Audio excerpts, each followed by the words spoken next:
नमस्कार विद्यार्थी मित्रांनो, नर्सेस गायडन्स पॉइंट यूट्यूब चॅनलमध्ये तुम्हा सर्वांचे पुन्हा एकदा स्वागत आहे। तर मित्रांनो, आजच्या व्हिडिओमध्ये आपण DMER एक्झामच्या बद्दल डिस्कस करणार आहोत। ओके, तर बघा मित्रांनो, बऱ्याच स्टुडंट्सला असा प्रश्न पडलेला आहे की स्टाफ नर्स पदाची परीक्षा केव्हा येणार। तर बघा, यापूर्वी जी DMER ची एक रिक्रुटमेंट आलेली आहे मित्रांनो, जवळपास ही एक हप्ता झालेला आहे मित्रांनो, ही रिक्रुटमेंट आलेली होती। ओके, 18/6/2025 ला हा नोटिफिकेशन DMER तर्फे निर्गमित करण्यात आलेला होता आणि DMER ची जी ऑफिशियल वेबसाईट आहे med-edu.in, तर यावरती 19 जून 2025 रोजी हा नोटिफिकेशन आलेला होता, ज्यामध्ये जेवढे काही तांत्रिक अतांत्रिक पदे आहेत, ओके, तर त्या सगळ्या तांत्रिक अतांत्रिक पदांची जवळपास 1100 पेक्षा जास्त पोस्टसाठी ही एक्झाम आलेली होती।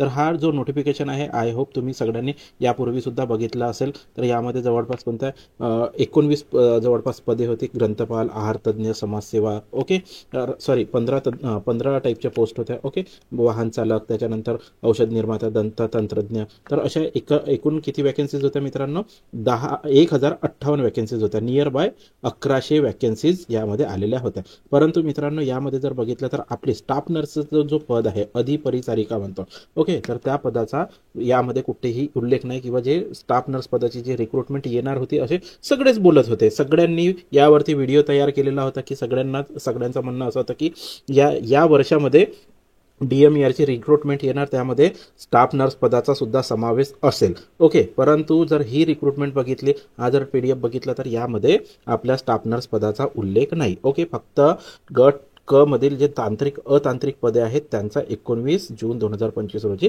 वेबसाईटवरती नोटिफिकेशन आलेला होता। ओके, तर बघा, आता मग यामध्ये प्रश्न असा येतो मित्रांनो की आपली जी पद आहे, आपला पद म्हणजे कोणता, स्टाफ नर्स पद जो आहे, तर स्टाफ नर्स पदाची परीक्षा केव्हा येणार। तर यावरती बऱ्याच लोकांनी वेगवेगळ्या टाईपचे व्हिडिओज तयार केले। मी कोणालाच क्रॉस करणार नाही मित्रांनो, फक्त मी माझा एक ओपिनियन देण्याचा प्रयत्न करतो की माझ्या मते ही एक्झाम केव्हा होऊ शकते। बघा, याबद्दल कोणाकडेच ऑफिशियल इन्फॉर्मेशन नाही की एक्झाम केव्हा होणार। ओके, एक्झाम केव्हा होणार याची कोणाकडेही ऑफिशियल इन्फॉर्मेशन नाही।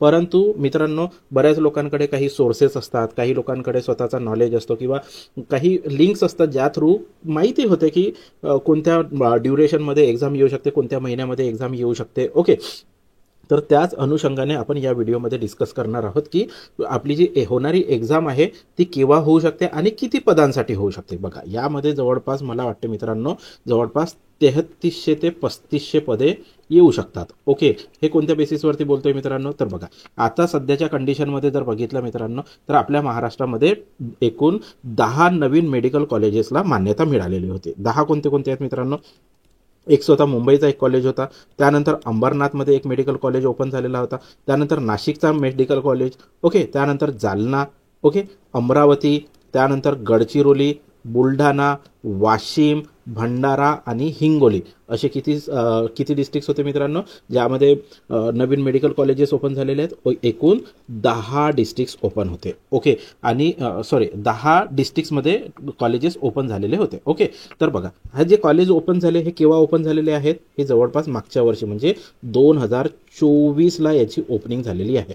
म्हणजे फर्स्ट इयर MBBS ची जी बॅच होती, ओके, फर्स्ट इयर MBBS ची बॅच ही कोणत्या इयरला स्टार्ट करण्यात आलेली आहे, 2024। आता कोणता इयर सुरू आहे मित्रांनो, 2025। म्हणजे हे जे फर्स्ट इयरचे जे कॅन्डिडेट्स असणार, आता हे कुठे गेले असणार, सेकंड इयरमध्ये। ओके, क्लिअर आहे। तर बघा, प्रत्येक वर्षाला एका मेडिकल कॉलेजला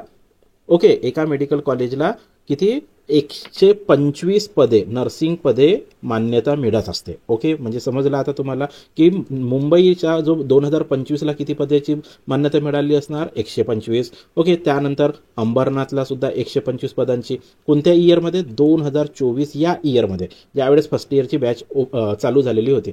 त्याचप्रमाणे नाशिकमध्ये 125, तर असे एकूण डिस्ट्रिक्ट्स किती होते, 10 डिस्ट्रिक्ट्स। म्हणजेच यामध्ये 2024 मध्ये किती पदे निर्माण झाली असणार, 1250 पदे निर्माण झाली असणार। त्यानंतर सेकंड इयरमध्ये बॅच गेली मित्रांनो, तर सेकंड इयरचे परत त्याच्यामध्ये 125 ॲड होणार। तर याप्रमाणे 10 मेडिकल कॉलेजेस आहेत, तर आपण याला जर 10 ने मल्टिप्लाय केलं तर हे किती होतात, जवळपास 1250 होतात। ओके, तर फर्स्ट इयरचे 1250 आणि आताचे 1250, म्हणजे सेकंड इयरचे 2025चे 1250, हे किती पदे होतात मित्रांनो, जवळपास 2500 पदे निर्माण होतात। ओके, क्लिअर आहे एवढा।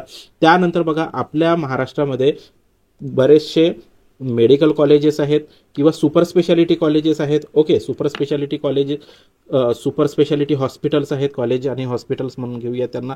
त्यानंतर काही डेंटल कॉलेजेस आहेत, आयुर्वेदिक कॉलेजेस आहेत. ओके, त्यानंतर BHMS कॉलेजेस सुद्धा आहेत. ओके, तर यांचे सुद्धा पदे याच्यामध्ये ॲड होणार. तर अराउंड जर आता ह्या गेल्या 2 वर्षात म्हणजे 2023 मध्ये रिक्रुटमेंट आलेली होती मित्रांनो. त्यानंतर 2023ची जी प्रोसेस होती कम्प्लिटली 24, जवळपास अर्धा वर्ष पूर्ण त्याच्यामध्ये रिक्रुटमेंटमध्येच निघून गेला. बरोबर. तर 24 आणि 25ची जर मान्यता जर आपण एकंदरीत जर बघितली, 2 वर्षाची जर मान्यता बघितली, तर याला आपण अराउंड 400 वॅकन्सीज ह्या सगळ्या हॉस्पिटलच्या कन्सिडर करून घेऊयात. जेवढे महाराष्ट्रामध्ये सुपर स्पेशालिटी हॉस्पिटल्स आहेत, आयुर्वेदिक, डेंटल आणि BHMS कॉलेजेस आहेत, त्या सगळ्यांचे आपण 400 पदे कन्सिडर करूयात. ओके, क्लिअर आहे. त्यानंतर बघा मित्रांनो, काही जे पोस्ट असतात त्यांचे प्रमोशन्स होतात.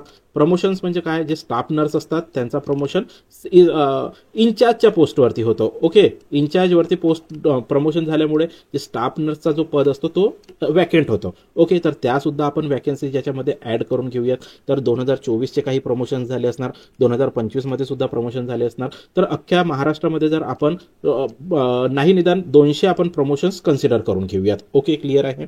त्यानंतर बघा मित्रांनो, 2024 आणि 2025 या वर्षामध्ये काही रिटायरमेंट सुद्धा झाले असणार. ओके, तर ह्या रिटायरमेंटची संख्या जर आपण पूर्ण महाराष्ट्रामध्ये जेवढे काही GMCs आहेत, ओके, GMCH म्हणजेच काय, government medical college and hospitals, ते बघूयात. त्यानंतर super speciality hospital, Ayurvedic hospital, dental hospital, BHMS hospital, या सगळ्यांचा जर आपण एकंदरीत डाटा जर अंदाजे आपण घेण्याचा प्रयत्न करूयात, तर जवळपास 200 रिटायरमेंट झाले असणार असं आपण कन्सिडर करून चालूयात. ओके, तर बघा आता पदांची संख्या किती होणार या ठिकाणी. पदांची संख्या बघा या ठिकाणी, हे आपण ऑलरेडी 2500 कन्सिडर केलेले होते. सुपर स्पेशालिटी हॉस्पिटल्सचे वगैरे जवळपास याच्यामध्ये 400 ॲड करून घेऊयात.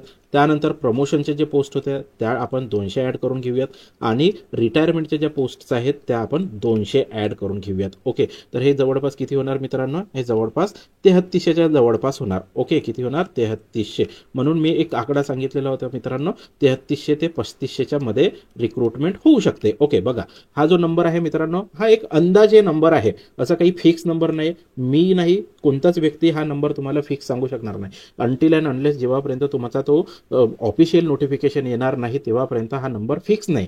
ओके, प्लस मायनस होऊ शकतो, याच्यामध्ये 500 सीट्स कमी होऊ शकतात किंवा 500 सीट्स जास्त पण होऊ शकतात, परंतु जवळपास फिगर जो असेल तो नियर बाय 3000 ते 3500च्या मध्ये असणार. ओके, क्लिअर आहे. तर आता यामध्ये आपण कोणती गोष्ट डिस्कस केलेली आहे मित्रांनो, की एक्झाममध्ये पोस्ट किती असणार, स्टाफ नर्स पदाच्या पोस्ट किती असणार. ओके, किती असणार, जवळपास 3000 ते 3500च्या जवळपास पोस्ट असणार. आता महत्त्वाचा मुद्दा असा आहे मित्रांनो, की एक्झाम येणार केव्हा, म्हणजे जो नोटिफिकेशन आहे तो येणार केव्हा.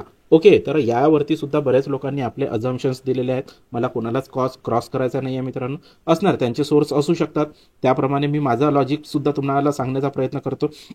तर बघा मित्रांनो, आता जर का आपण बघितलं तर महाराष्ट्र शासनाने प्रत्येक वर्षाला ॲन्युअल जनरल ट्रान्सफरचा एक हे असतो, क्लॉज असतो. ओके, आणि सोबतच काही रिक्वेस्ट ट्रान्सफर्स पण असतात. ओके, काही रिक्वेस्ट ट्रान्सफर म्हणजे विनंती बदली, आणि ह्या ज्या वार्षिक बदल्या ज्या असतात याला आपण काय म्हणू शकतो, प्रशासकीय बदली म्हणू शकतो. ओके, काय म्हणू शकतो, प्रशासकीय बदली. आणि हे दुसरी कोणती झाली मित्रांनो, विनंती बदली. ओके, तर बघा या वर्षीचा म्हणजे 2025चा जर विचार केला मित्रांनो, तर ॲन्युअल जनरल ट्रान्सफर म्हणजे जी प्रशासकीय बदली आहे मित्रांनो, याला गव्हर्नमेंटनी मान्यता दिलेली नाही आहे. ओके, आधी तर सगळ्यांनी ॲन्युअल जनरल ट्रान्सफर म्हणजे प्रशासकीय बदलीसाठी सुद्धा अप्लाय केलेला होता, काही लोकांनी विनंती बदलीसाठी सुद्धा अप्लाय केलेला होता, परंतु गव्हर्नमेंटनी सरळ एक सर्क्युलर काढलेला आहे आणि त्यामध्ये प्रशासकीय बदलीला यावर्षी मान्यता देण्यात येणार नाही अशा प्रकारचा एक सर्क्युलर काढला. ओके, त्यामुळे काय झालं मित्रांनो, फक्त आणि फक्त रिक्वेस्ट ट्रान्सफर कन्सिडर होणार आहेत. ओके,